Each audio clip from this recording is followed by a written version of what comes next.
Så, ärade publik. Varmt välkomna till dagens andra frågestund. Och ni som var med på förra, ni vet ju att det kanske finns möjlighet att få ställa frågor. Räck upp en hand, vinka, så ska vi se vad vi kan göra. Är det så att man inte vill prata engelska, återigen, det går jättebra att ställa den på svenska. Jag översätter så gärna. Och ni som var med förra gången, ni vet ju att det finns ingenting som våra gäster tycker bättre om än eran kärlek. Och den visar ni såklart bäst med att göra så mycket oljud som ni bara kan. Så låt mig höra, hur mycket kan det låta?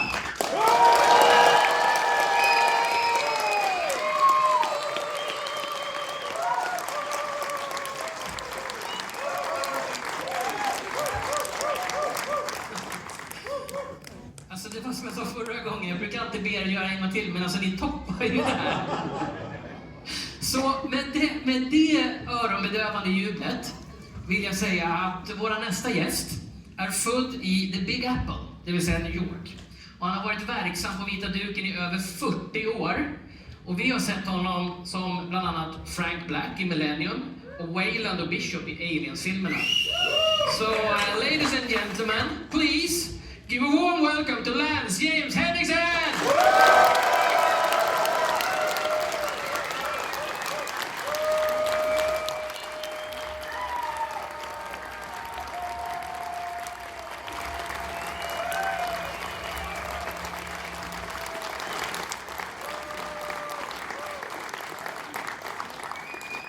Thank you for that. What a welcome. Welcome is right, man. Yeah. I think I wet myself. Well, yeah, it is. It is. Yeah, it is. Yeah. It sounds real small. Hey guys, I've had a fantastic time. In one day, you have made me feel so welcome. And we laughed about a lot of stuff and soul stuff, and it was a lot of fun. And I kept asking people, what does this say? Because I bought this in a secondhand shop. And the reason I did was because of the flag of Norway. My whole family was from Norway. My grandmother was she would run with the caribou and lived that life. And then met my grandfather, biggest mistake of her life. Because she ended up in Staten Island, New York. If you can imagine the difference. And she would cook this great food and, you know, and put herself through all that change. And I loved her, my whole family, I loved her the most. In fact, I did a movie where I played a guy who lived in the country in the kind of the Ozark. And I would tell my son what my grandmother would do and how she washed my hands. I love telling. Never mind.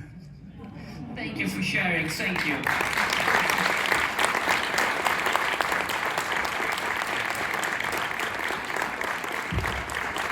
Let's talk about a bit about your family, but because I read. No. Okay. We can go to movies. You want to talk about movies? No, go. Yeah. Go. Don't scare me like that. All these people want to hear. Yeah, because I heard that inspired by your mother, you always tip extra to waitress. Is that true? Always. Always. I still do. Yes. No, it doesn't make me a good guy or a saint or anything like that. What it's all about is just, it makes me happy. Because I remember how hard she worked to feed us, you know, all that stuff. Then I ran away from home when I was 7 and got on a freight train and went across the country. That's an odd kid. I think I saw too many movies. Yeah, talking a bit about movies, because you have received 3 Golden Globe nominations for Best Performance by Lead Actor in a Drama Series, and you have received People's Choice Award nomination for Favorite New Male TV Star for your interpretation as Frank Black in Millennium. Why do you think that series was so appreciated by the fans? I paid them off. No, I got lucky with these award things because I kept getting, Golden Globe nominations and ones that looked like UFOs. I'm not very sophisticated for what it means. I mean, if you want to give me an award, don't. Don't, we'll talk about it. That's enough already. I mean, what does it get you, an award? You just got to carry that heavy thing around. It has sand in the bottom. So it's like, okay, you want to see it? You have to pick it up off the floor. Anyway. Yeah, and talking about getting things, after the millennium, I heard that you got 2 tattoos, a shark and a dolphin. Is that true? And why a shark and a dolphin? Who said that? The internet, isn't that true? I got a shark. A tattoo of a shark and a tattoo of a dolphin. No? Man, I must be slipping. I don't know. Well, apparently everything you read on the internet ain't true, right? It's not. No, it's not. It's like a garbage dump. The internet. Well, let's continue a bit with... Yeah, go ahead. I didn't mean to step on you. No worries. Let's talk about the Alien franchise, because you have portrayed... Exactly. That changed my life, I must say. That was one of the best situations. Jim Cameron, I met him when we did a little movie down in Jamaica. And it wasn't much of a script, and we kept trying to get some life into it. And so they made me a harbor cop. And the first thing I did was took my boat, and I was gonna pull up to the pier, but instead I pulled it up onto the pier. And the guy that owned the boat was going, "Oh no, God, no." We didn't damage it, but whatever. And then I had to jump out of a helicopter that was like 80 feet in the air. And I did. And I broke my hand. Hitting my own knee. So I felt like a total loser. There's some little mats. Look at that. Yeah, I see. I don't like them. Their audience. They go down my shirt. I'm sorry to tell you that. Well, talking about that stunt with the helicopter, I heard that you actually needed medical treatment afterwards, but you didn't want to. That I what? That you didn't want medical treatment after the stunt where you broke your Well, hand. something happened that was great. There was a helicopter pilot in his helicopter, and I'm hovering higher than him. And I thought, one mistake and I'm gonna go through his blade. And it turned out fine. I think it was, I did 50 feet into the water. And it felt like it. But I'm not afraid of taking a chance. I mean, we only go this way once or twice, maybe if they resurrect you. But yeah, I've been very lucky, very lucky. Talking about doing your own stunt, so to speak, because I heard that in the movie Hard Target with Jean-Claude Van Damme, and in the final battle scene, your coat catches fire. But I heard that wasn't scripted. You just edited it out, took off your coat, threw it away, let it burn. That is exactly what happened. It is? Yeah. I'm not stupid. I mean, it's just a coat. I'll buy another one. Yeah, and that one ended up in the final scene as well. Yeah, the director of that movie was, he somehow liked me and knew that I could weather anything. So he kept putting things in front of me that I had to weather. And I liked it.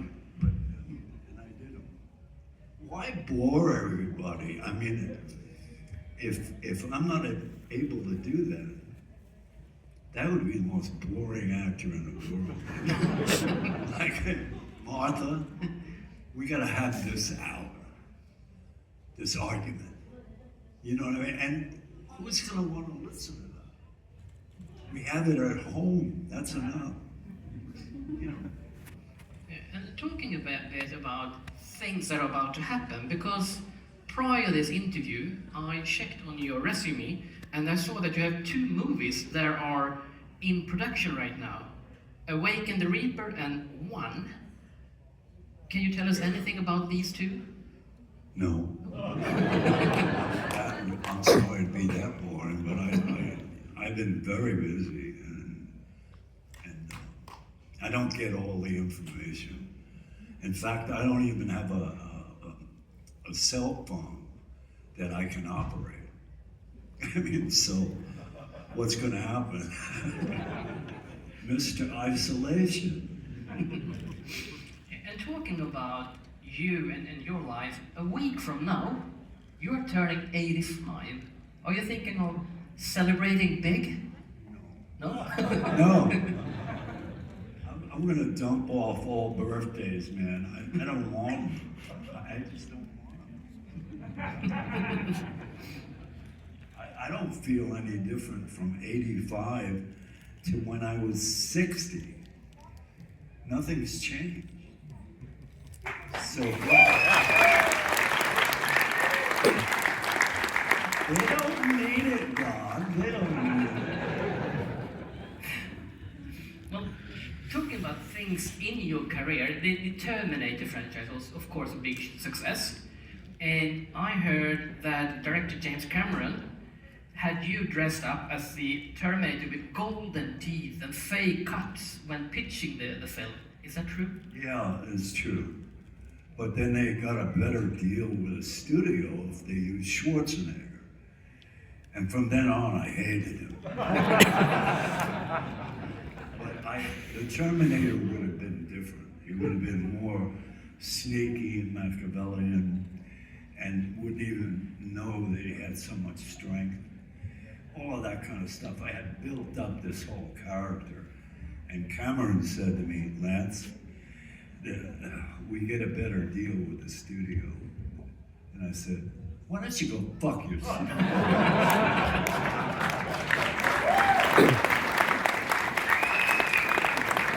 If there's any children out there, I slipped. It was a slip. Well, talking about the Terminator, the thing you just told me, I heard a rumor that they had an idea for Terminator 3 that you would reprise your part as Detective Vukovic, but in a wheelchair, but that was rejected. Were you ever asked to participate? I gotta be honest with you. The industry will say anything to keep you on a leash. You know what I mean? And I never put any, hopes in that, because they didn't come to my house and say, here's a diamond. You hold on to it until you start the movie. You know what I mean? There's a lot of BS in my industry, and including me. If I can set up a situation where I talk to somebody and that gets repeated to somebody else, and before you know it, there's a whole web of Lance thinks he's going to be doing the story of God. No, I'm kidding. but that I wanted to have a relationship with the people I work with, and I always seem to have it. So I have a lot of friends that I've worked with. Yeah. And talking about... Do you want to hear their names? Yes, please. If you dare to tell them, I would love that. When people die like Gene Hackman, that was a shock to me because I always saw him as a robust, strong guy with a clear head. And it turns out he was slowly moving into something else that was life-defying, And I was very struck by the sadness I felt. Including his wife. I mean, they both died. And his dog. And I'm grateful the dog died because I blamed the dog. Too many dog farts will kill you. Say that out loud. No, you just thought it loud. No, I didn't say that. I mean, in the industry that you have mentioned prior, you are one of the most famous faces, I would say. And I also heard that you tried to get into the actor's studio when you were younger, but you were rejected. Is that true? Oh, no, I got into the actor's studio. You did? Okay. Oh, yeah. Lee Strasberg loved to be charmed, and I saw it happen every day. And so I started charming him, And he said, "We're not going to make you a member, but we're going to make you an observer, which is a member without any power at all." That's usually the case. Well, thank you so much. Do you have any questions from the audience? Oh, we got a bunch. Let's see, let's take it from here. Just shout it out loud.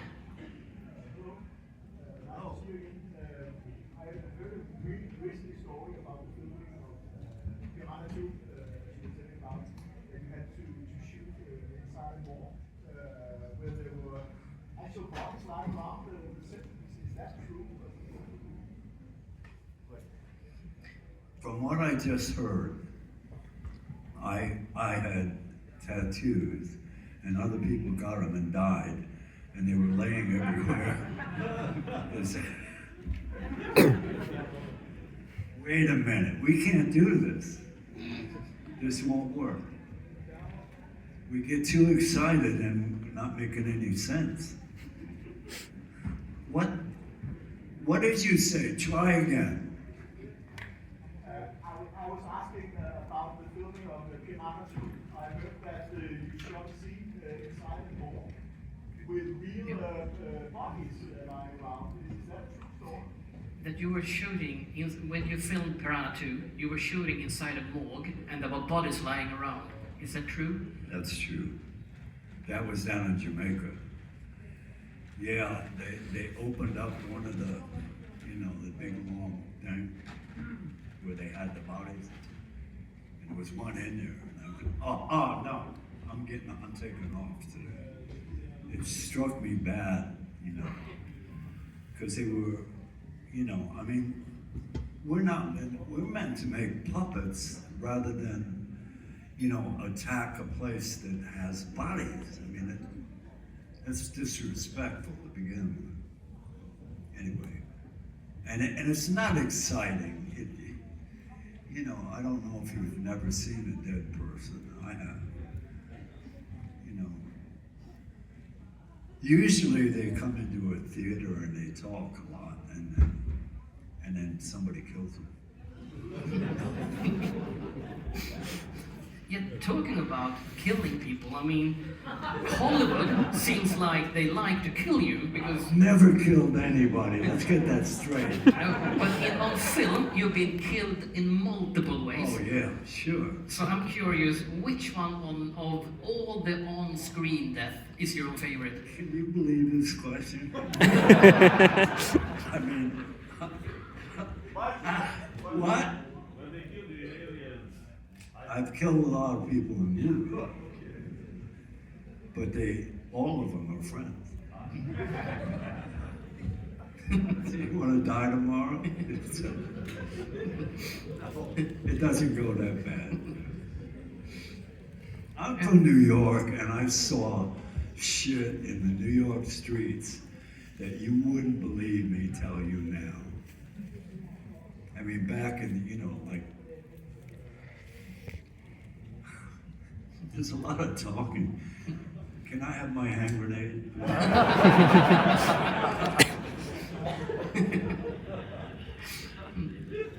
What a beautiful crowd, Jesus. Yeah, have you seen that the audience is like, it's full. Don't be shy.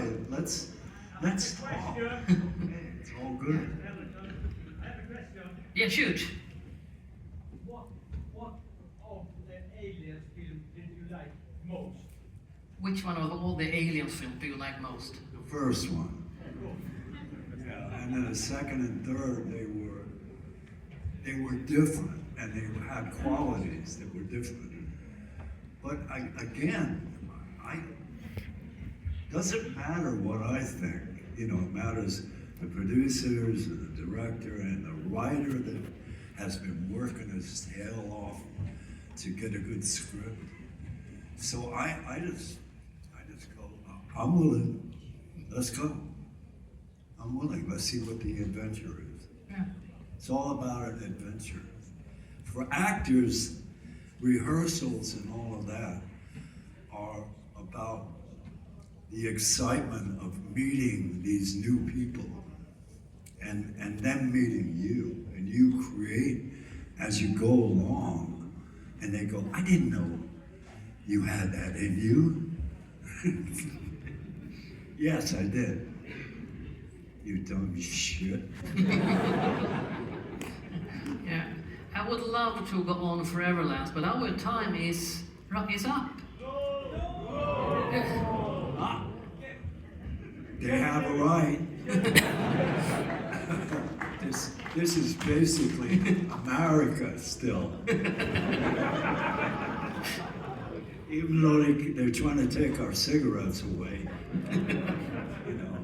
Yeah, we can go with like 2 more questions from the audience. So, let's see, the girl over there. Yes, whoever has I have the a question. goal. I have a question. Shoot. Hello. Yes. I'm Yeah. Henriksen. Welcome back. You're such a brilliant actor. But I'm wondering about how did you get into the video game industry, and especially as Admiral Hackett, how did you get into the character? That's a good question. I didn't have any money as a kid. I shined shoes on the street, but they didn't pay you nothing hardly. And then I decided, okay, I'm gonna sneak into all the Broadway shows after matinee. And I did. And I used to watch anybody I wanted. And it taught me something. Not the stinking or sneaking, but it taught me rhythms. I saw them, all these great actors, really great actors, and see what is making them work, So it was the beginning of my own career. I didn't know it, but I saw 100 plays at least. And nobody could stop me because I would always go in right after intermission. And I'd sit in the front row. And I'd crouch way down, and then the lights would go down, and I know it was going to start, and boom, I'm back. You're sneaky. Let's go with that as a final question. Really? The Yeah. final one? Uh-oh. It's on you, buddy. Was that when you knew you wanted to be an actor? When did you know you wanted to be an actor? The question is, when did you know? First time I saw a play on Broadway. I saw The Last Act. And when I saw that, and the audience's reaction, Don't forget the mic. and the audience, God, are you tough, man. And the audience's reaction to the end of the play was so exciting that I said, I want some of this. You know what I mean? Because everywhere else I went, I was broke. I looked like a bum. My mother took my dog and gave it away because she was tired of feeding it. I mean, yeah, I know that sounds pathetic, but she did. She sent me into a supermarket for 5 pounds of potatoes. I gave them the money that she gave me, and then I started to go out. But before I went in, she took my dog and said, "We're waiting out here." And then when I came out, the dog was gone. She got rid of it. Jeez, Mom. What did I do to deserve that? You know, anyway. And I got my plans going about leaving and going, just getting out of New York. And I did. Tough kid. Yeah,